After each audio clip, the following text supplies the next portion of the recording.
like you. Be strong to hold the powers of the sun.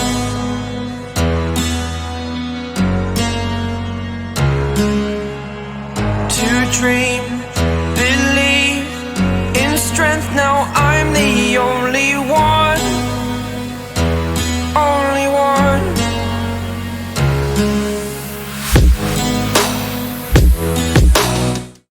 गौर से देखो, यहाँ कुछ राज दफन है। ऐसे राज जो परिवारों को ख़त्म कर दें, ऐसे राज जो कि रिल्म्स को ख़त्म कर दें, ऐसे राज जो कि हज़ारों लाखों सालों से दबे हुए थे और शायद उन्हें दबे ही रहना चाहिए था।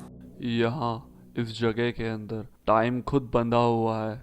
इस काली जगह के अंदर एक टूटा हुआ रिल्म है जो कि बहुत लंबे टाइम से छूट चुका है, जो कि बंद और सील हो चुका है हमेशा के लिए, नज़रों से और कानों से। एक ऐसी जगह जो कि यूनिवर्स के बराबर है, एक ऐसी जगह जो कि देवताओं का पिंजरा है। रिसेंटली वॉचर मारा गया और उसके पास जो भी राज थे अब वो सबके सामने थे। जो पन्ने लोगों की ज़िंदगी से गायब हो चुके थे अब वो उनकी किताब का हिस्सा बनते जा रहे थे। थॉर बोलता है, हमारी एक बहन भी है, क्योंकि उसने जो कुछ भी देखा उसे अपनी आंखों पे भरोसा नहीं था। थॉर वहाँ से जाने की तैयारी करता है। यूकिच कहता है, थॉर तुम कहाँ जा रहे हो? यहाँ जो कुछ भी हुआ है अब हमें ही तो उससे निपटना है। थॉर कहता है, हाँ बिल्कुल, लेकिन अभी मुझे कहीं और जाना होगा, क्योंकि कुछ ऐसे राज हैं जो अब और ज़्यादा इंतज़ार नहीं कर सकते। एसगार्ड, जो कि घर है सभी देवताओं का, वहाँ की सभा में कुछ बातें चल रही होती है कि तभी थॉर गुस्से से दरवाजे को धक्का देते हुए अंदर घुसता है और कहता है, माँ, हमें आपसे किसी बहुत ही ज़रूरी सिलसिले में बात करनी है। हमने ब्रह्मांड की शुरुआत में होने वाले उस प्रलयंकारी युद्ध को देखा है। हमने देखा कि वहाँ पे 10th रिल्म भी है। ये बात सुन के फ्रेया थॉर को बोलती है, मुझे लगता है शायद तुम्हें कोई भ्रम हुआ है थॉर। तो थॉर बोलता है, नहीं माँ, ये कोई भ्रम नहीं था। मैंने वो देखा जो विचर ने देखा था, और मैंने देखा कि मेरी एक बहन भी है। ये बात सुन के फ्रेया एकदम चौंक जाती है, लेकिन वो अपने आप को संभालते हुए बोलती है, you have no sister Thor. तब थॉर बोलता है, माँ, पूरे वक्त आप मुझसे झूठ कैसे बोल सकती हैं? और अब तो मैं आपकी आंखों में भी देख सकता हूँ कि मैं सच बोल रहा हूँ।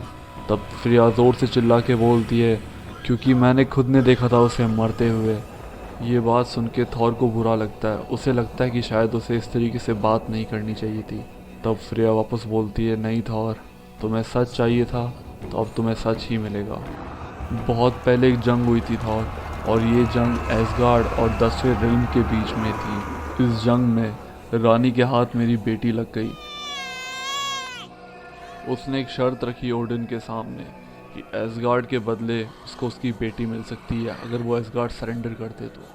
लेकिन ओडिन, जो कि एसगार्ड का राजा था, उसे ये सही नहीं लगा, क्योंकि एक राजा होने के नाते उनके लिए उनका राज्य पहले आता है। ये बात सुन के वो रानी अपना आपा खो देती है और वो मेरी आंखों के सामने मेरी बेटी को मार देती है। ये सब कुछ देख के ओडिन अपना आपा खो के ओडिन फोर्स इस्तेमाल करते हैं और चारों तरफ सब कुछ तबाह कर देते हैं। लेकिन अब बहुत देर हो चुकी थी। मैं अपना सब कुछ हार चुकी थी। मेरी आंखों के सामने मेरी बेटी को मार दिया गया, और भविष्य को 10वें रिल्म की तबाही से बचाने के लिए ओडिन ने अपना ओडिन फोर्स इस्तेमाल करते हुए उसे इस तरीके से छुपा दिया, उसे इस तरीके से गायब कर दिया जैसे वो कभी वजूद में ही नहीं था, जैसे कि एक दाग हो। मैंने ये दर्द हमेशा अपने अंदर छुपा के रखा। मैं नहीं चाहती थी कि तुम्हें कभी इस बात का पता लगे। काश तुम अपनी बहन को मिल पाते और जान पाते, लेकिन थॉर, अब वो मर चुकी है। तब थॉर कहता है, नहीं माँ, वो अभी भी जिंदा है। और ये कह के थॉर वहाँ से चला जाता है।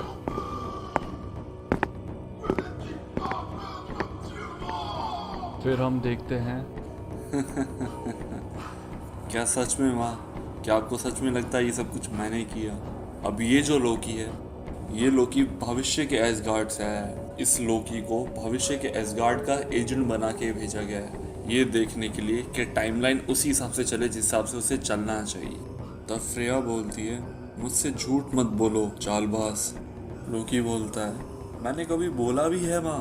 खैर छोड़िए, मैं बताना चाहता हूँ कि मैं भविष्य के उस एसगार्ड से आया हूँ जहाँ पे आपका बेटा थॉर राज करता है। मैं यहाँ पे भेजा गया हूँ उस महान एसगार्ड की पहली नींव रखने के लिए, और आज जो कुछ भी हुआ वो उस महान एसगार्ड की किताब का पहला पन्ना है।